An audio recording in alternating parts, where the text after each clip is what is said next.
John, how you doing, mate? How you doing this morning? Pretty mediocre, to be perfectly honest. Definitely better than yesterday and the day before, but post-tour plague is a real thing, man. It Yeah. doesn't sort of matter how well you look after yourself. As soon as you're on that tube for 30 hours and you're not sleeping and you're not eating and all that kind of stuff, it tends to be when it strikes. So just a cold, but one that I wasn't particularly ready for, you know. Well, that's a good place to start, actually. Being on the road and taking care of yourself, it's crucial, being a musician to be able Mm. to keep up with that, and unfortunately, a lot of people turn to drugs or alcohol or whatever, but, once you get a little older, um, you're that doesn't work for you anymore. Absolutely. Uh, so, um, do you work out? Do you do any sports? Do you do anything other than music that kind of helps you keep your mindset or keeps you, healthy? Yeah, like on tour, I'm sort of I and we in the band are actually very deliberate about it. You know, we're all in our late 30s now, but we've been doing this kind of touring for over 10 years. By this kind, I don't mean just the national circuits. I mean, big long haul flights, big months on end on tour buses, that kind of stuff. For at least the better part of a decade. And we're pretty bad at it at the beginning as anyone is, but I tend to we've got these sort of policies that like the moment we can get something that has nutrition in it, we're all going to go out of our way to do that, right? Yeah. In terms of like exercise and stuff like that on tour, I've certainly tried to make that like a part of a ritual in the past. It seems to have gotten harder and harder these days, more just to sort of find the time on the road, especially given that oftentimes it's a trade-off between that and sleep. And I think sleep is kind of the number one thing that you do lose when you're living on a tour bus, especially driving around like US roads and stuff like that. Not attacking or anything, but certainly the bandwagon rocks the entire time, you know?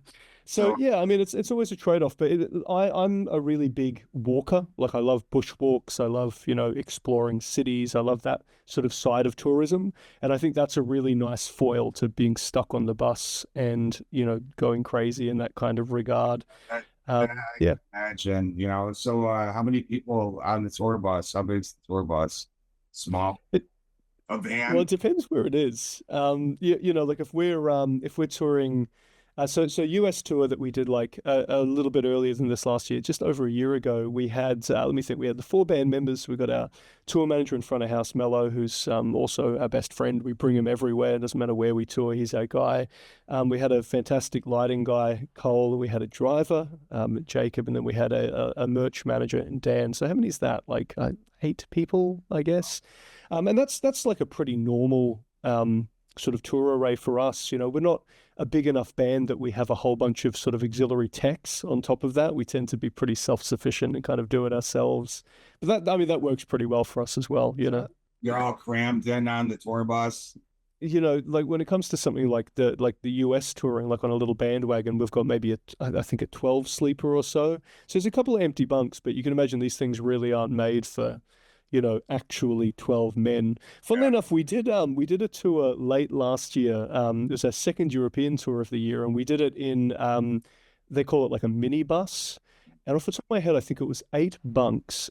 I think it was 8 bunks, and we had I think 7 people on there, and that was claustrophobic and insane. Like that was only a short tour; it was only 2 weeks. But had we gone any longer than that, it would have probably driven us all absolutely crazy. So we'll sort of think again with that type of setup, I think. Yeah, so I guess that would get into like band chemistry too. You guys all pretty much get along, or I mean, I can't imagine some of these guys touring for 30 years, Mm, and mm. It's a still really good question. being able to get along like that on a tour bus or being in that cramped spot where you don't have any privacy or you know, and then taking the time to practice even. You probably don't even Mm. have really time to practice other than Well, sound check or whatever. yeah, it's definitely rare to get that to get like that focused kind of not based purely around what you've got to do that night kind of Yeah, practice. But yeah, the expression, there are no secrets at sea. It's one of those things where the very first time that we did a bus tour, which was I think late 2015, if I'm not mistaken, It actually sort of irrevocably changed our band after. Like, we came back, and over the course of the next maybe 3 or 4 months, we had literally half of the band leave. We sort of parted ways with our drummer. We had our former rhythm guitarist realize that that sort of intensity just really wasn't for him. And I don't mean this, by the way, in like a kind of difficult social environment. I just mean it's a lot. It's a very intense sort of project going on tour in that way. And some people just realize that they're not really sort of cut out for that. They don't want that. So, we sort of came back after that first tour. And again, I say we is this kind of like fluid, like the fluid organization of what Caligula's horse could be, and genuinely had a big conversation about like, who's into this, who's in for this, who's ready to do this again and possibly do it multiple times a year. And as I said, it sort of changed the band fundamentally. But one of the things that we've gotten much better at over the years, as lineups have sort of slightly changed and as we've gotten used to the project, is we've gotten much better at sort of understanding our own like interpersonal dynamic. The four of us in the band right now we're best mates. Like we'll have clashes occasionally, but we can handle being together as we did last year for a good portion of the year stuck in close quarters. No secrets at sea. We know exactly what's going on with everyone. We know where everyone's at, sort of mentally and so forth. But we have gotten much better at sort of recognizing when a clash is beginning to occur. And I'm sure anyone, by the way, who's toured extensively would know this feeling, where, it'll sort of hit me like, cool, I'm starting to feel a bit of tension right now. Tomorrow we're in Budapest. I'm going to just walk around town for the day, and that's going to be me. I'm not going to see anyone until sound check, and that's going to be my goal. And doing that is incredible for your mental health. It also breeds a certain kind of sort of self-reliance, which I think is really important on tour as well. Like if you are someone who's quite extroverted, which I'm not, I'm absolutely an introvert, but if you're someone who's quite extroverted, you tend to need to draw energy from other people. And it can be quite hard sometimes to put yourself in a situation where you're not with everyone else, where you're sort of off on your own, finding your own way. But for someone like me, I tend to derive energy in the opposite setting. I love to be alone and just thinking about what I'm thinking about and focusing on what I'm focusing on. To answer the other part of your question, no, there really isn't much time to sort of practice. Sometimes when we do the big sleeper bus tours, like you might do in Europe, don't often do them in the States just because sleeper buses are literally the price of a house in the US. But when we're doing a sleeper bus, there's often not really enough room to move. You might have 15 people on a 20 sleeper bus. You might have 20 people on a 20 sleeper bus, as we certainly did in the early days. So my guitar practice tends to be post sound check. I'll smuggle a guitar and, maybe my little nano cortex, my little neural DSP nano cortex into the green room and try and find a quiet corner with some headphones. And I do that whenever I can because you need to. This is another one of those weird things a lot of people don't consider, right? So if you're touring for 3 or 4 months, you get so good at playing the songs, but at the same time, what tends to happen is you tend to feel this slip in maybe the focus you have over some of the minute elements of the songs. You just kind of let them cruise by and you don't, have as much of a sense of agency in controlling them. So I tend to use that practice to sort of hone in on some of the tighter elements of the songs that I'm just used to playing, and I try and get to know them again. But again, it's, I take those chances while I can. What about writing? I mean, you guys write on the road? From time to time, I tend to find it quite hard to sort of switch. Let me take a step back because I realize that's a fairly abrupt answer, but I definitely have different mindsets, that I need to find, I need to harness, like in order to get the most out of writing. When I'm on tour, I'm usually sort of doing a million things. Like obviously there is the tour element itself. There's the playing, there's the sound checks, there's the interaction with fans if we're doing like meet and greets and things like that. And on top of that, I'm usually doing, like the bookkeeping and a bunch of those elements in line with our tour manager. Unfortunately, I'm the sort of responsible one in the band who is both relied on to be the creative heart of the band, but also, unfortunately, a lot of the sort of like, the paperwork and all of that kind of stuff tends to fall to me as well. Your own promoter, your own manager, your own, booking agent. So, that gets to be a job in itself. When do you guys take the time to write? You just got off from a short little tour that you did. How's this past year been? Like, how's your touring schedule like? And then when do you take time off to just chill? And then when do you guys get back into the writing aspect of it? as a unit, or do you just Mhm. do this on your own, where you're sitting home, and chilling out and come up with some cool ideas and then just send it over email or whatever and pass it back Mhm. and forth that way? How do you guys work that out? I mean, like I said, I tend to find it quite hard to think about those things on tour. Like, certainly, an idea will strike from time to time. We can sort of develop things there. But for the most part, my writing is like a somewhat more deliberate project. I'm a big believer in that idea of creating some sense of sort of regularity to creating music. It certainly helps my brain do that. But I'm also someone who's quite busy with, like a day job outside of touring. I teach at like sort of probably the biggest music college like in Queensland. Queensland being the sort of northeastern state of Australia, for those who don't know Australia. But yeah, so I'm one of those people who tends to sort of find the spaces when I can, and I've got to be somewhat disciplined about it. Otherwise, it can be quite hard to, as I said, change caps. Like work out how to re-engage with like my sort of creative side in the wake of several months of touring.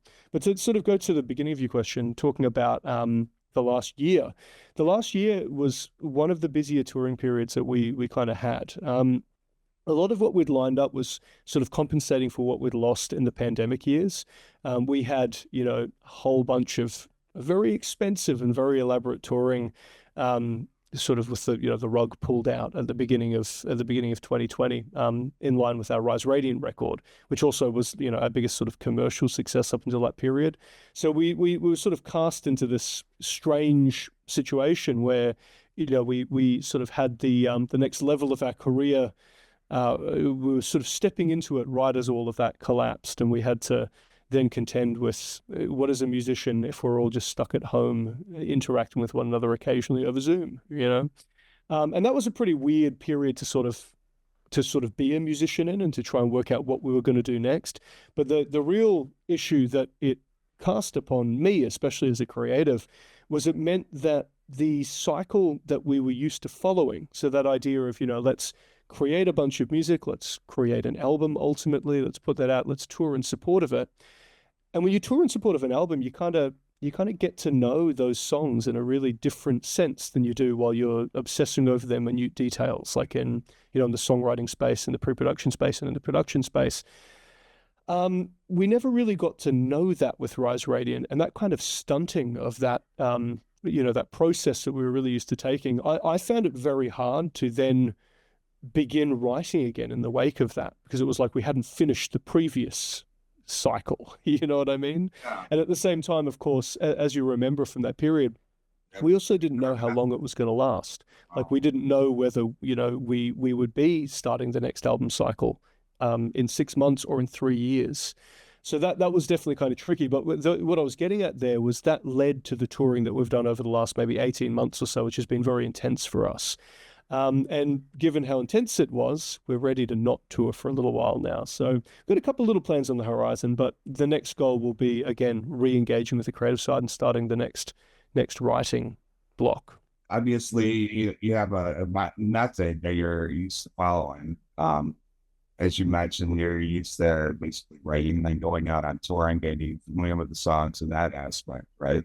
How do you approach writing in general, and how do you approach um, your guitar playing? Always deliberate, methodical, most likely because you're a teacher, I would assume that would be your style with a particular mindset and goal in mind. And how do you balance, music theory with, creativity and, find a happy medium with that? My music creation kind of sits somewhere at the intersection of composition and songwriting. So in terms of songwriting, I'm really interested in the idea of finding like a very primal idea. Maybe it's a melodic, harmonic, lyrical, whatever idea, something that you could reduce right down to its fundamental qualities and it's still strong. That's what I see as like the strength of songwriting as a practice.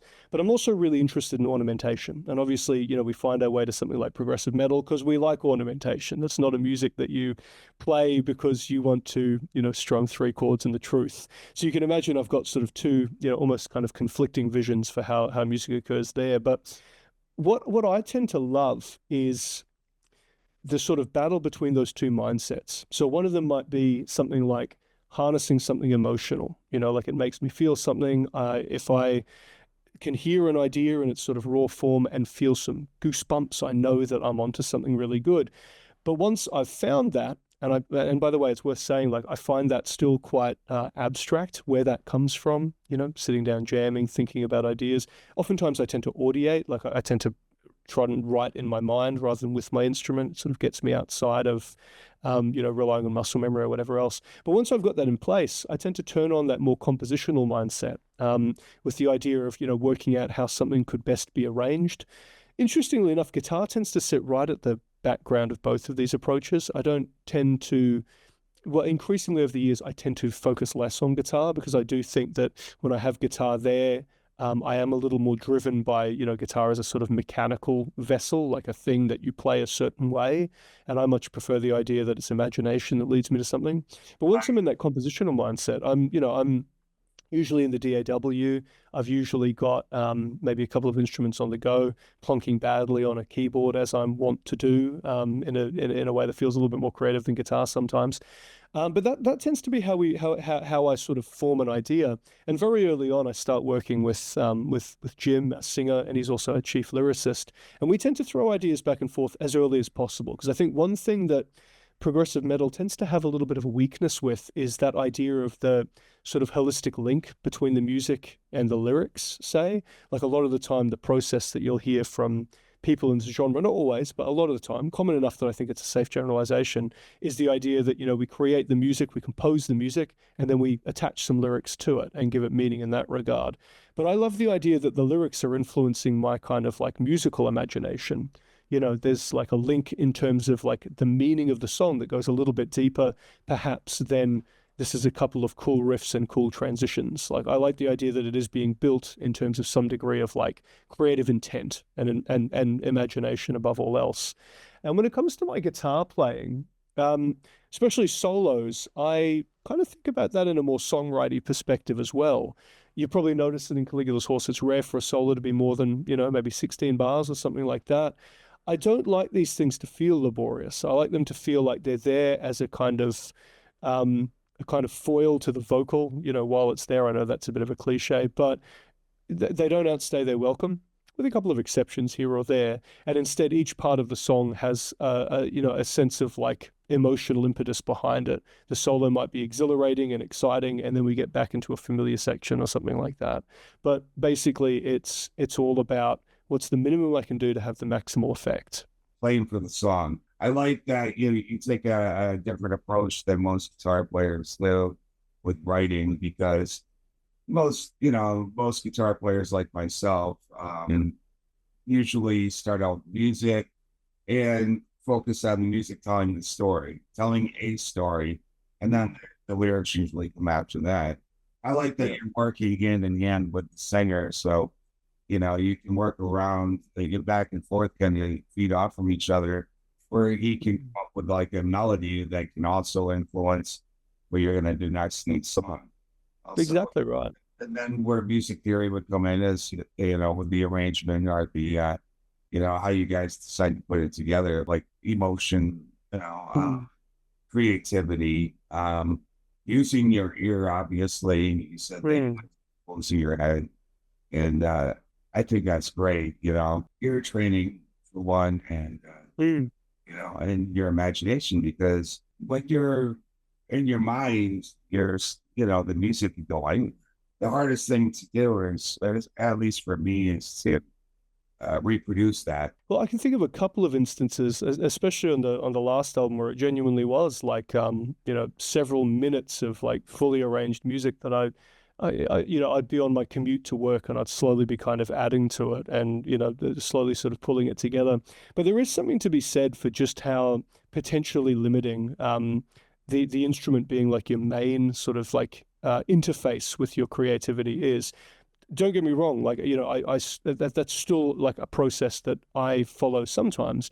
But I just find that when I am sort of forcing myself to instead be imaginative first and to then get, good through, ear training, all those other skills that we all did, like in our kind of, high school, college days, develop those skills so that they become quite instinctive. Because there's a difference between being able to hear an interval or hear a chord and to be able to sort of hear something a little bit bigger that you then have to form into maybe a full-blown music production. You know what I mean? And I love getting better at that. I feel like it's something that, I've still got a long way to go as well, but it really excites me as a creative process. Again, because imagination is, at the forefront. I really want to talk about your style, honestly, because that's the one thing that stood out for me. I like that you play for the song.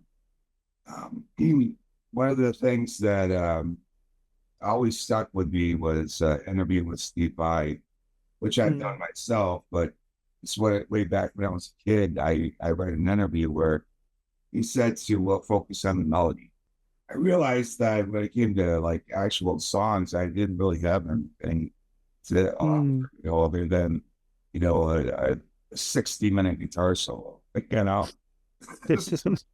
Um, and it was always, basically built off, I'm saying, riffs all the time. So, and that was very limited. But I think it's awesome as a guitar player. So you have a very unique style, and I'd like to talk about how you feel that you've developed that style, Mm. where you're coming from, your roots, what inspired you originally in music to get involved in music, and also, specifically the guitar. Um, Mm. and I can relate to you being somewhat of an introvert uh, because of your style. It kind of reflects your personality too, because you're very technical. You're very methodical, and Mm. that says that you're a deep thinker, and most likely that you're very introverted, and to develop those skills like that. Can we talk about that? You began to develop your own voice. What do you think contributed to that? What are some of the ways that you approach, other than what you've already discussed? But what are some of the influences that helped you? Mm.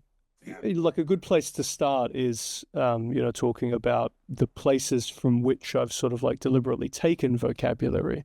Like my biggest influence is those guitar players I sort of grew up with. But as I sort of veer towards that, I guess I want to put out as well that I've got a lot of sort of songwriting influences and compositional influences. And I think when it comes to the way I form my guitar solos, well, first of all, I'm not really a big improviser. I tend to create in an improvisational space, but I've never actually been that interested in the kind of the jazz paradigm of like the exploratory vessel, like, taking a tune and using it as a background to sort of create stuff in real time. I don't really care about that. I tend to like permanence. I sort of like the idea that I'm sort of making something as good as it can be, and it will then be fixed in time and then reproduced.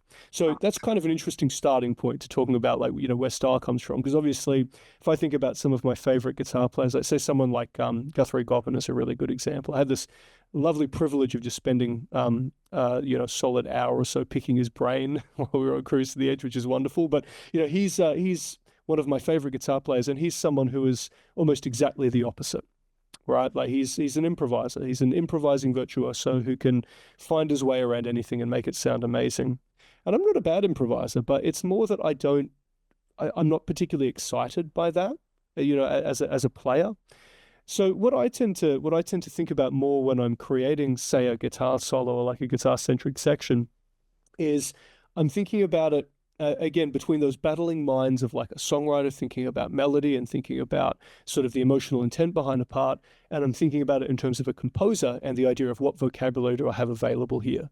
And that could be as simple as thinking about interesting melodic intervals or chord tones or something like that. It's funny as I say this because you can imagine the line between this and a really sort of adept improviser is actually surprisingly narrow. But regardless, I think it's an interesting kind of starting point to think about. So, I'm sort of playing through parts over and over again, and I'm constantly sort of readdressing each of those, like, let's say, needs or necessities. Like this phrase needs to open up and it needs to feel emotional, it needs to make a statement. um, so with that in mind, obviously my guitar influences are relevant, but my songwriting influences are probably just as relevant. And when I'm creating a guitar part, I could be as focused on, say, like Donald Fagen and Walter Becker's approach to like creating chords, creating chord and melody sort of interlocking modules that I could then translate to lead guitar parts.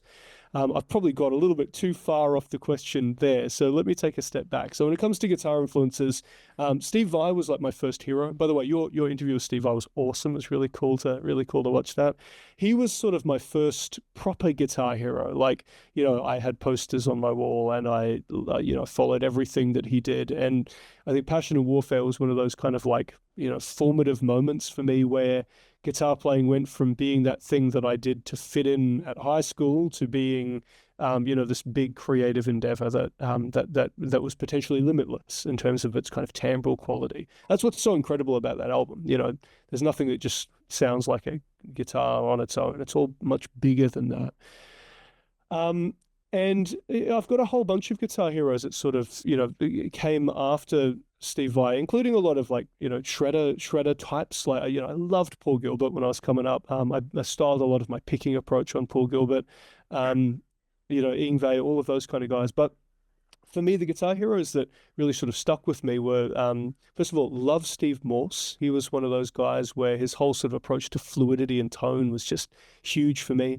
Jeff Beck is kind of like my dad's guitar hero that I eventually, adopted and sort of, I remember seeing Jeff Beck play live, RIP, of course, must be said. He passed like a while back now. But I remember seeing him live back in the day, and I didn't stop playing guitar for days after, because, it was one of those amazing moments of watching someone and thinking, my technique's pretty good, but I don't even know how he's doing what he's doing. Like, I do know, I just don't know. You know what I mean? I can see it before my eyes. I can understand the mechanisms, but to actually translate that to my own playing is totally elusive. And then Alan Holdsworth was the other kind of, really big one back in the day. And I still worship Alan Holdsworth's playing. His is a little bit different than maybe some of those other heroes, because in spite of trying to delve into that as much as possible, there's obviously a kind of strange idiosyncrasy to his entire view to his music, even down to his sort of 10-note scales and all of that kind of stuff, which is quite hard to synthesize with a more sort of classically framed sort of music educational approach, such that I have. But my biggest hero as an adult was actually Guthrie Govan. And I got into him when he was nothing but a columnist in Guitar Techniques magazine. Before anyone knew him for the kind of crazy virtuoso that he would soon be several years later on YouTube, and then ultimately, as kind of the high priest of guitar playing that he is nowadays. But with Guthrie, it really was more just that element of witnessing someone who was quite clearly the next generation in terms of abilities. All of those guitarists that I loved before, all of them, I still look up to. But seeing Guthrie was just this amazing moment of like, oh wow, there's a whole level above what I thought existed, and now I, as an impressionable early 20-year-old at the time, need to do my best to reach for that. My behind the music artists often discuss pivotal moments that shape their sound. Can you share a defining experience that significantly influenced your guitar style or songwriting approach? Given the sort of approach that I take to writing music, I could probably find some kind of answer embedded in most eras of my approach to music. But I think like one that really jumps out to me was one of my earliest collaborations. A guy called Gareth Hogan, who doesn't really exist much in the music scene anymore. He sort of dropped out after the band he and I shared, which I'll tell you about in just a moment. But he was like a sort of self-taught keyboardist, pianist, huge fan of like Tony Banks, loved kind of that Genesis sort of era, like early 70s progressive rock.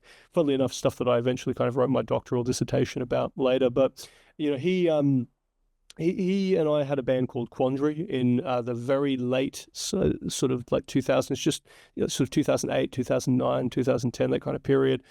And what was really interesting was at the time I was, basically a late teenager, early 20-year-old.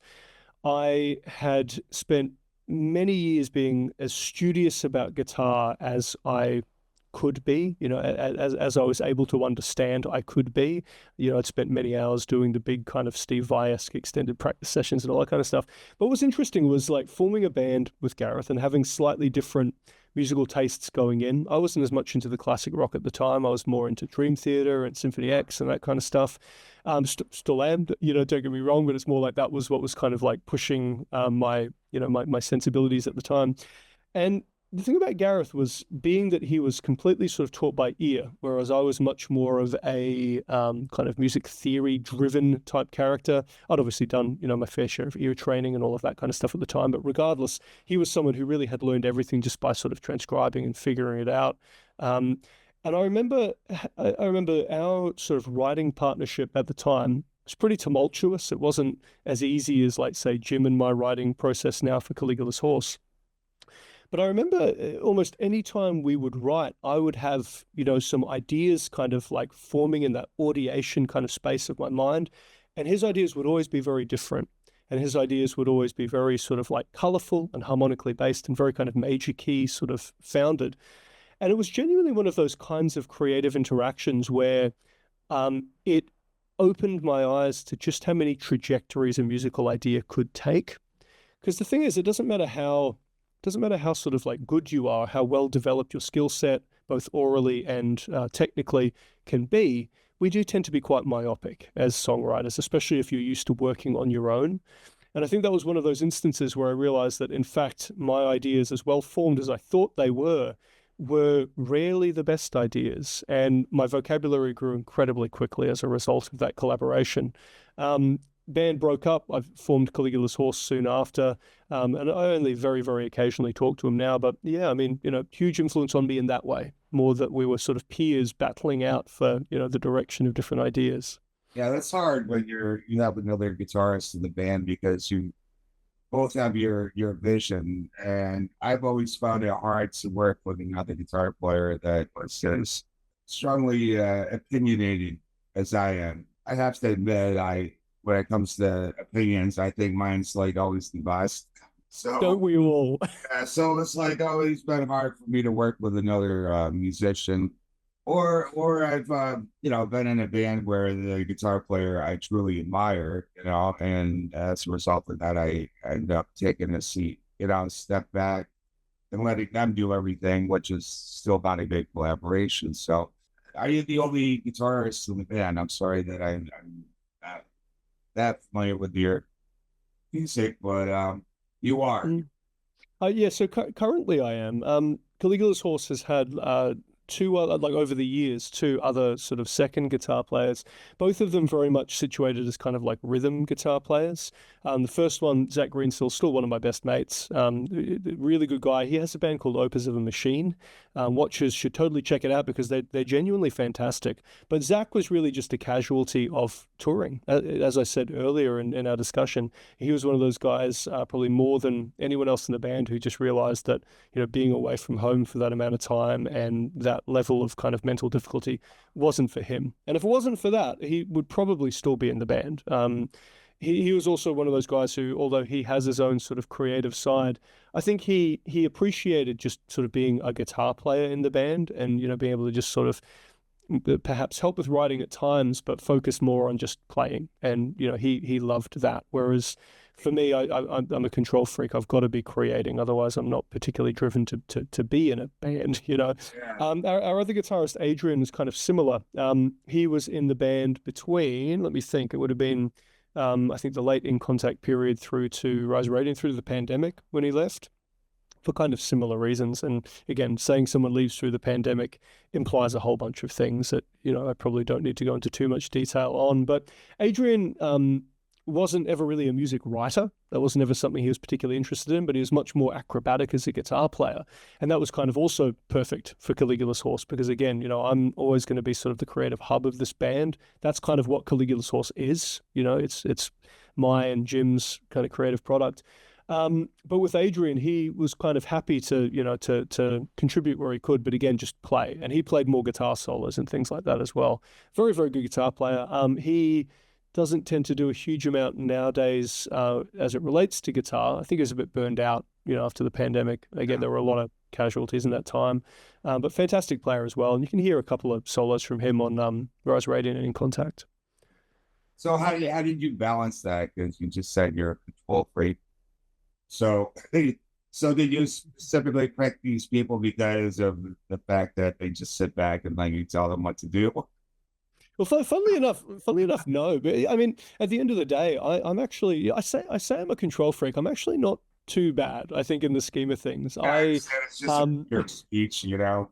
No, no, of course, of course. No, I actually love collaborating with others, and when it comes to my band, there's a lot of space for that. But no, in the case of both of them, they were and you know, this speaks to maybe a larger sort of point about band members. They were good friends of mine, and they're just good guys, and they happen to also be really good musicians, good players.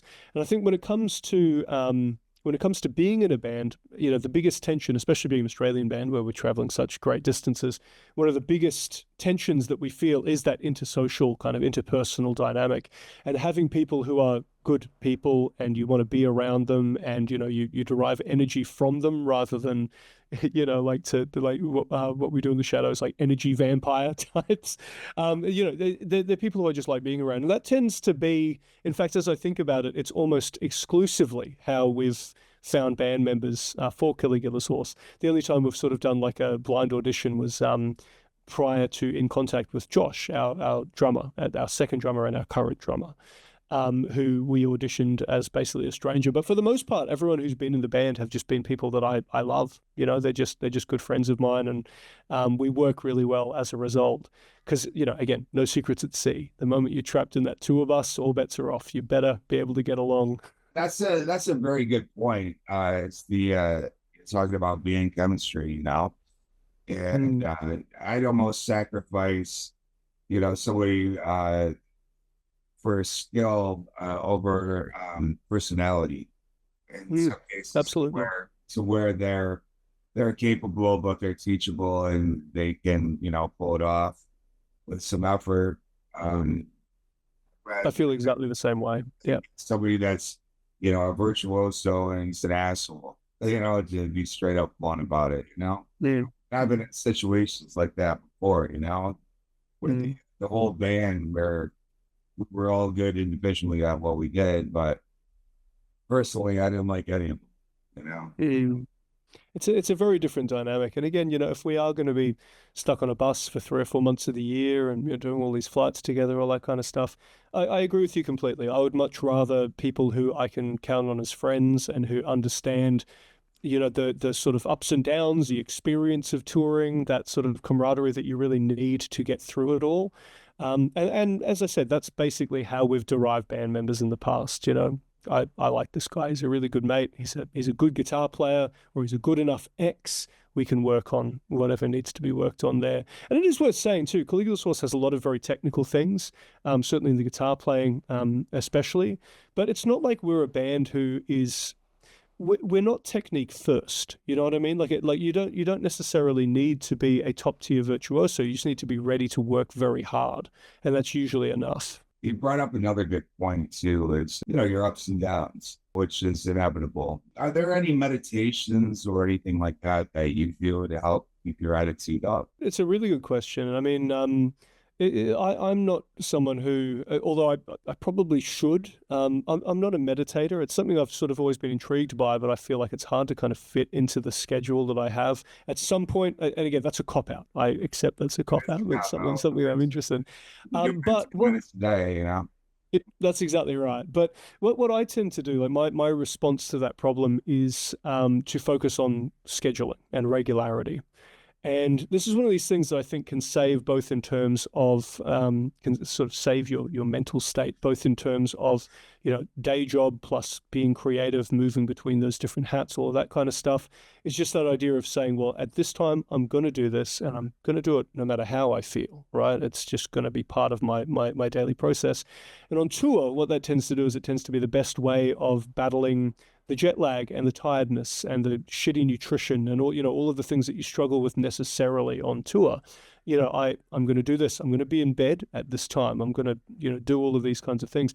That to me is sort of the closest like solution that I've found to that inevitable problem that you run into both creatively and with regards to, you know, being able to put on a show for 3 consecutive weeks while you've eaten half what you should and slept half what you should.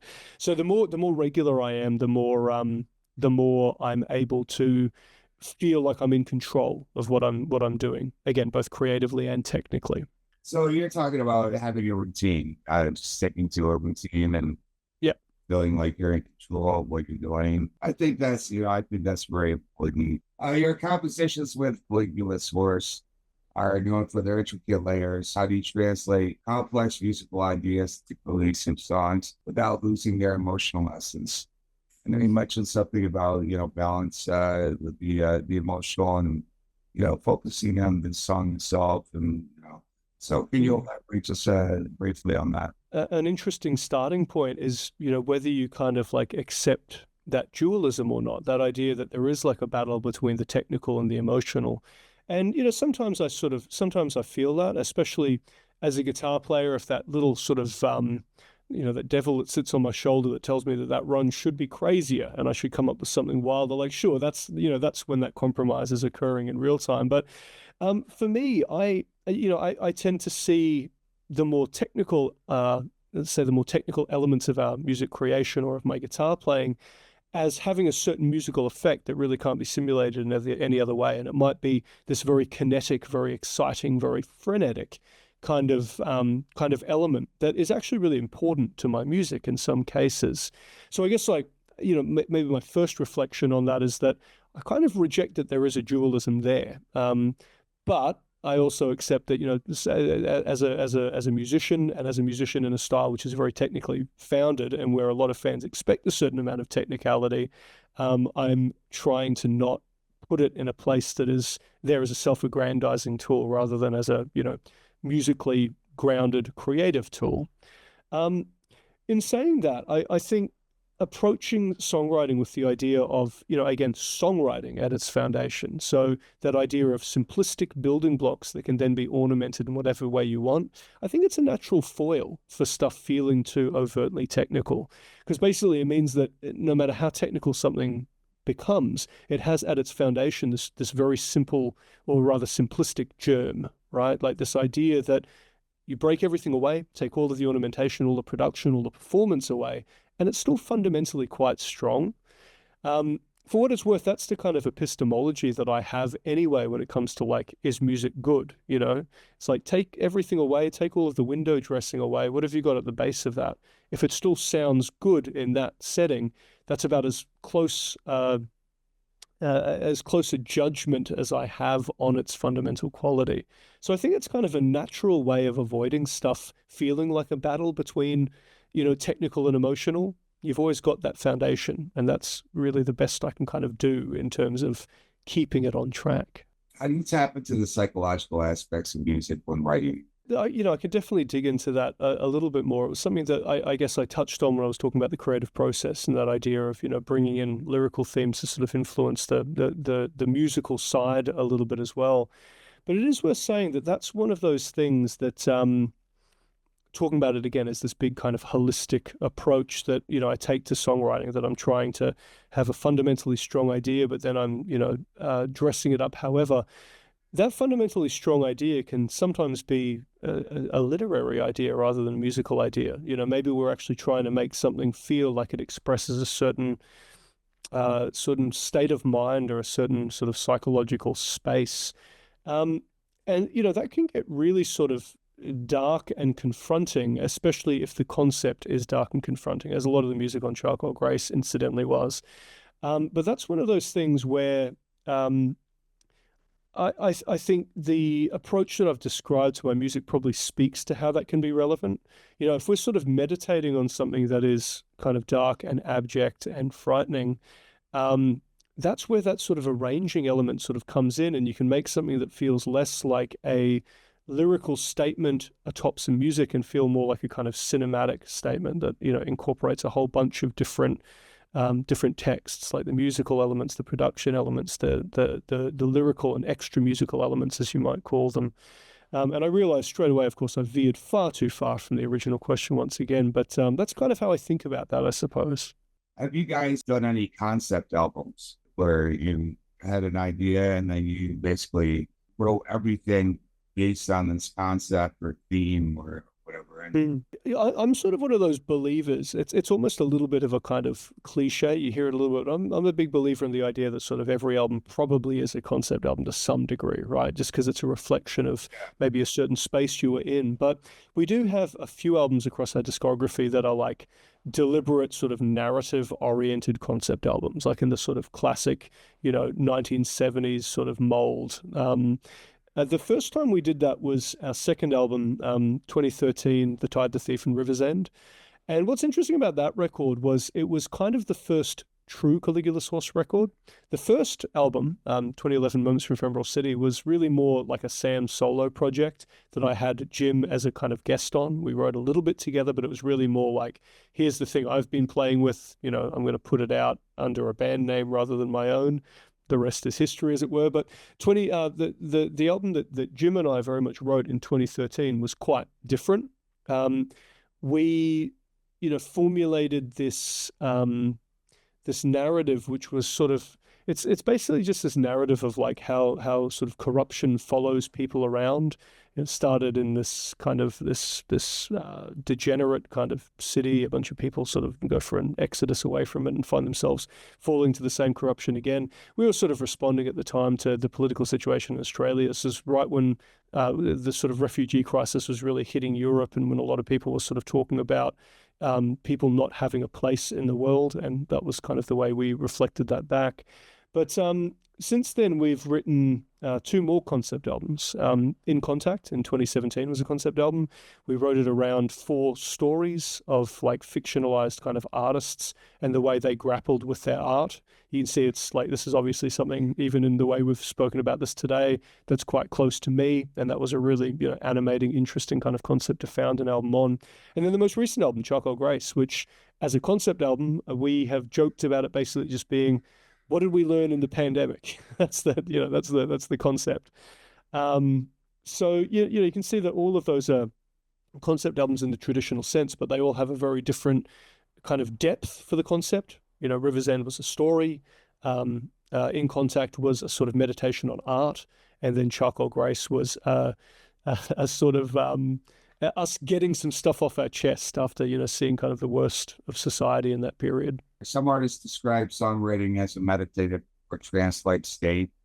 Do you experience a similar mindset when composing? And if so, how do you enter that space? You said that you don't meditate, but everybody gets into their zone, where like 10 hours can go by and you're like, what do you realize that you're in just such a zone, involved in what you're doing? And how do you get into that space? And do you experience that when you're composing? Well, one of the really cool side effects of like trying to really keep to a schedule when it comes to creative stuff is you tend to be able to harness, at least in my experience, you tend to be able to harness the flow state, as it were. You know what I mean by that? That sort of feeling like everything's just kind of working and you're just, it's just happening perfectly. You tend to be able to harness that a lot more sort of efficiently and like regularly, at least again by my estimation. So for me, I tend to I tend to sort of seek that out. And a lot of the time where I find that is interacting with the DAW. So again, if I'm sitting on my instrument, I might be sort of trying to carve out some riffs or some ideas. But if I'm sitting with my DAW, what's awesome is that as soon as I hit a roadblock with something, I can jump to another section. I can sort of think about my timeline, where the song is going, my vision for it, the different spots that I've kind of filled in and made sense of, and those that I haven't. That way I can kind of just stay inspired. My flow doesn't break just because maybe I hit a small roadblock along the way. So to me, that tends to be what I kind of seek out. And I would suggest, at least in my experience, that regularity is what allows me to find that the most consistently. You said that you don't meditate, but I think that when you get into that state of mind, it's a meditative state of mind. Very much so. Yeah, I couldn't agree more. And again, I accept that me saying I don't meditate is probably a little bit kind of reductive, because certainly, I'm seeking out a mindset where I'm not sitting there constantly questioning the thoughts that are coming to my mind. I'm allowing them to just move through a little bit more Well, like quickly, you as you might said, hear, as a kind of meditative concept. it's definitely a form of, a form of meditation. So I would say that you're probably pretty good at it because once you learn how to do that, you're able to kind of um, intentionally get yourself into that mindset and space, Mm. and that could be a result of how your practice method is, how you warm up, or whatever. At least for me, and there's often a line between inspiration and self doubt and the creative process. How do you got to navigate moments of uncertainty and creative fog? I mean, I guess there's kind of two ways that I address it. Like one is just kind of deep, fundamental sort of perfectionism, where I'm sort of happy to just keep banging my head against the wall until something comes of it. It is worth saying in that regard, though, and by the way, I immediately want to sort of problematize the word perfectionism, because you hear it a lot, and I think it's a stupid term. We all want our stuff to be as good as it can be, so whatever, right? But what I do definitely find is that my intuition has become much, much better over the years. I've done this for such a long time now that I tend to be able to find solutions before they become as kind of like blocking and problematic as certainly they would have felt, maybe at the beginning of Caligula's horse's career, or even before that, where I was sort of, where the solution was elusive and it sometimes took a lot more effort to sort of find it. What we're really doing every time we sort of practice music, think about music, analyze music, whatever else, is we're developing that intuition, that oral library of ideas that we can draw upon, right? And the more of those you've got, whether you've got them from studying music, whether you've got them from writing songs, whether you've got them from jamming with people, whatever, any number of ways we could develop them. Obviously, the more of those that you've got at your disposal, the easier it is to solve such a problem. But the other answer is collaboration. And I think collaboration is like, especially for artists who are a little bit newer to songwriting or music creation, or, like insert musical role here, collaboration tends to be one of the most amazing get out of jail free cards when it comes to hitting blocks. And what's interesting is we're obviously talking mostly about songwriting and composition here, but you could also be talking about improvisation. You could be talking about anything, right? The moment that you start playing with other musicians, the possibilities that are available to you are immediately just scattered into a million trajectories that you can then potentially learn from. So for me, having Jim as a co-writer in Caligula's Horse is just awesome, because he thinks differently to me. He's much more kind of instinctive and kind of like emotionally driven. He's not particularly strong as a musician in the traditional sense, as a player musician. Very, very good ear, but not as strong as he doesn't play guitar or piano or anything well. Instead, what he does is just intuit. And that's awesome, because I'm much more analytical just by nature. And so when I start to sort of feel like something is running its course or is kind of hitting a bit of a barrier, I know that he'll have a totally different take. And that's a really easy way for us to then, find a third direction between both of our ideas that would be potentially sort of greater than, one of us may have found on our own. It is worth saying, I write a lot of stuff on my own as well. So, I don't always have that as a resource available, but, maybe that's two sort of thoughts on solutions to that, collaboration being one, and just developing your intuition as broadly as possible, so you have more solutions at your disposal. That might be another. It's a good answer. And also you mentioned when you're in your DAW or whatever, Yeah, you can skip around, right? yeah, You'll yeah, skip around if you're stuck at a bar, you'll skip around. So that's also absolutely. another alternative for you, obviously. And that's Mm. really good advice. Very profound. Progressive music is known for pushing the boundaries. You ever find yourself questioning whether an idea is too much?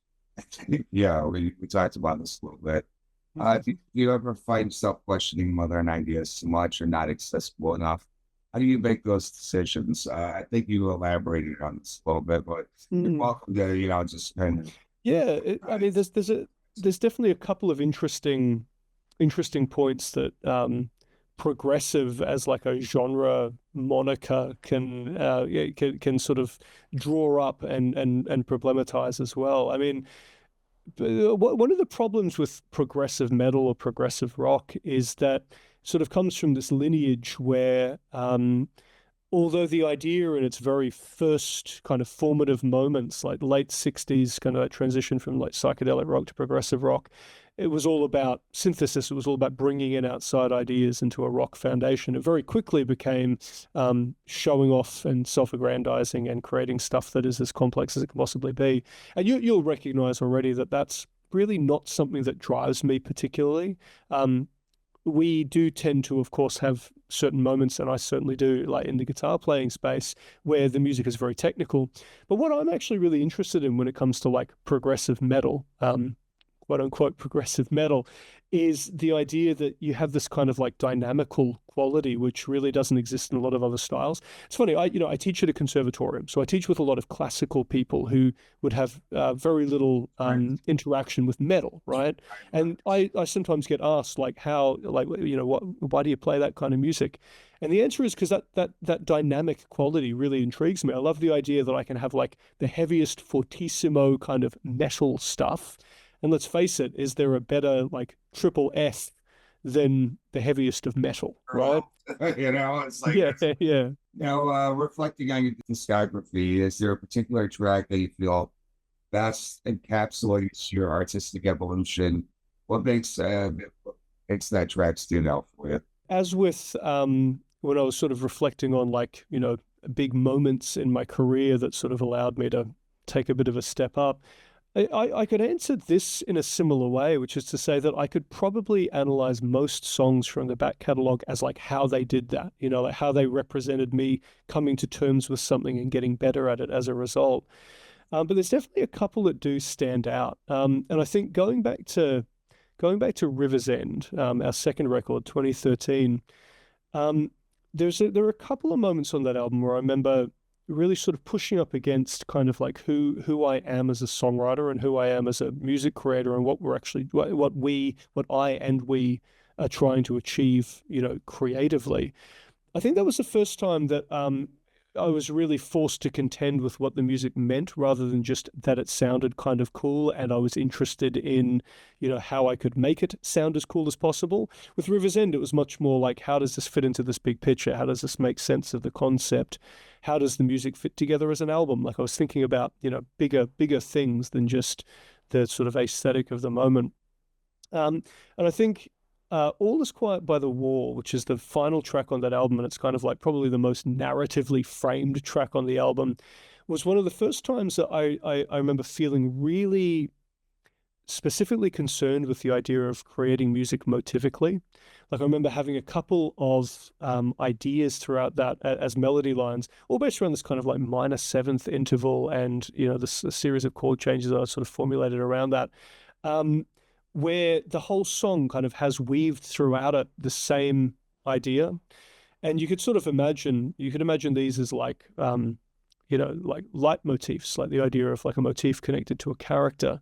And I remember that although it wasn't quite as deliberate as that, it was the first time that that part of composition started to really make sense to me. Like I'm creating music that could, if you looked at its foundation, tell a story as well. And on top of that, because I have this consistent series of motifs, maybe even just a couple of motifs, there was also this sense that the whole song, although it is like 8 minutes long, had a sort of shared quality that made sense of itself, rather than it just being a mix of interesting ideas that hopefully work well together.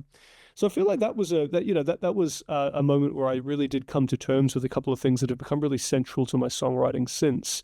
And it's far from perfect, but it certainly was like at the time the best I could do, absolutely. And I still kind of respect it for being that imperfect, such as it is. So, as a younger artist, obviously, the music industry has changed from, the days of like when I was growing up, even, especially with social media and YouTube, and how do you feel about, the direction of the music industry right now, and incorporating AI into music, and how do you feel about that, as well as where do you see, the direction going from that point on? And is there any advice that you can offer it's to some of the younger musicians out there that are trying to do this, because it's not easy. I mean, I learned that there's an average of 60,000 songs being put out on Spotify every day.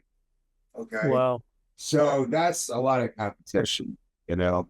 And the unfortunate thing is that there's a lot of players like yourself or, very talented people that get, kind of pushed aside because, you have to fit through all the fucking garbage just to get to the good stuff, and, Mm. and that's why, these days people don't have much of an attention span because there's just so much of it out there.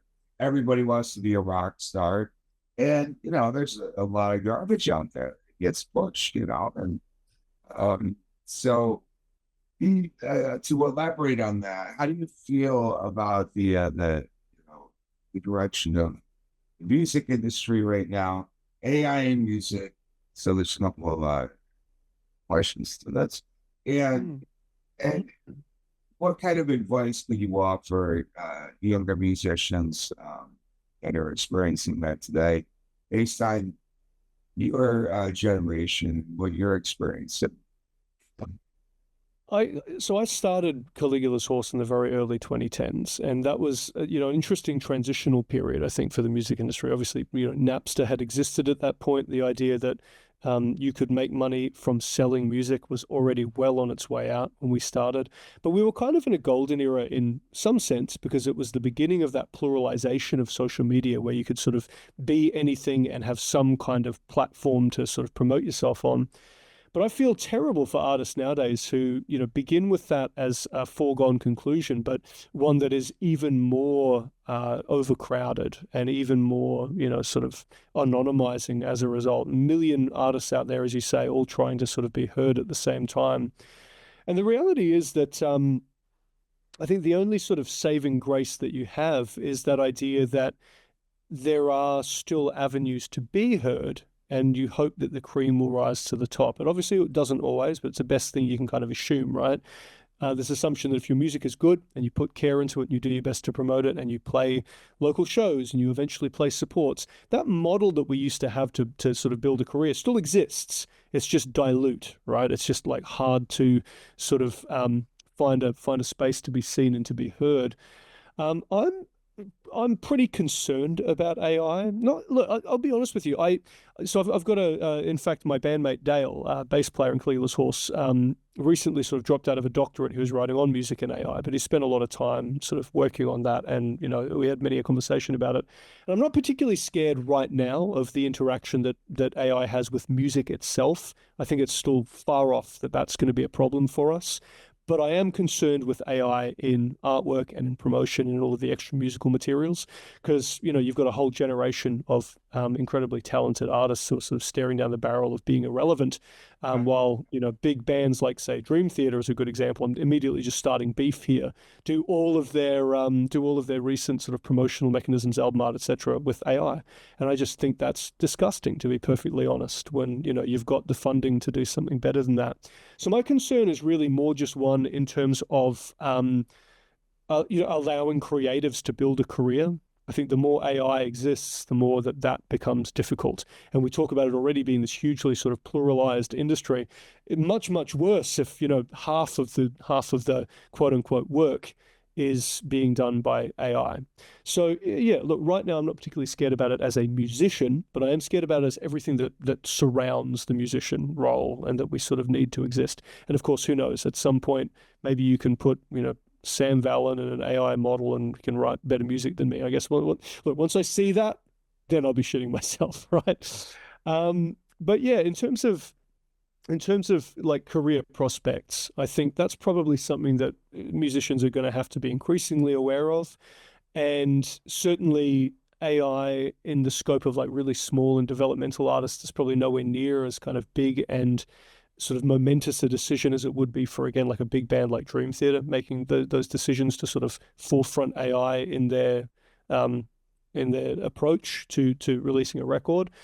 But who knows where that's going to be? And I think it's one of those things where I'm fortunate enough to be sort of outside of the kind of formative parts of my career. Not that we're a big band by any means, of course, but like I don't have to do those, those first few steps with that looming on the horizon. But bands nowadays will have to be aware that that's going to be an inevitability of, what they're sort of interacting with.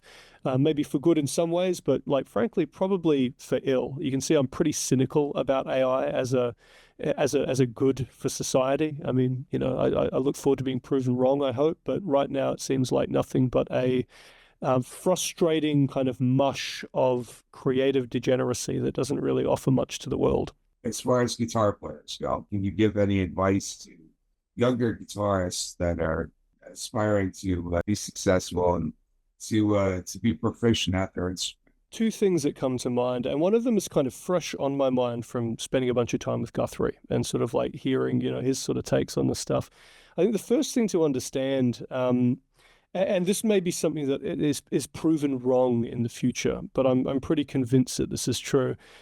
It's really important that guitarists don't think that Instagram is the only way that they can currently generate a career. Like we've just seen over the last 10 years, a bunch of guitar players who are known for nothing but being personalities online, getting signature models and things like that. And I think all of that's like, if I'm being perfectly honest, pretty silly. In the past, it was all about creating a musical identity, and that's what you were known for. In the wake of that, it's become much more creating an identity, and then the music is secondary to all of that. So I think, as we sort of see regulations occur all around the world around like age minimums for social media and stuff like that, you're going to see a lot of that sort of one directional approach towards building success being on social media. You're going to see that start to fade, and good riddance, I say. I can't wait for that to fade. So that's one thing I would say. Don't think that the be all and end all is getting, 5,000 followers on Instagram and then having people like and listen to your stuff. What's much more important is exploring your own creativity and creating music that is eternal and isn't just ephemeral as social media is. So that's one thing. And again, that sounds very dark, but again, after talking to Guthrie about that for an hour, I'm increasingly convinced that is probably one of the biggest things holding artists back right now is this obsession with content over music. Please focus on music, not content. The second thing is, and this is a little bit more hopeful, is thinking about creating music for yourself.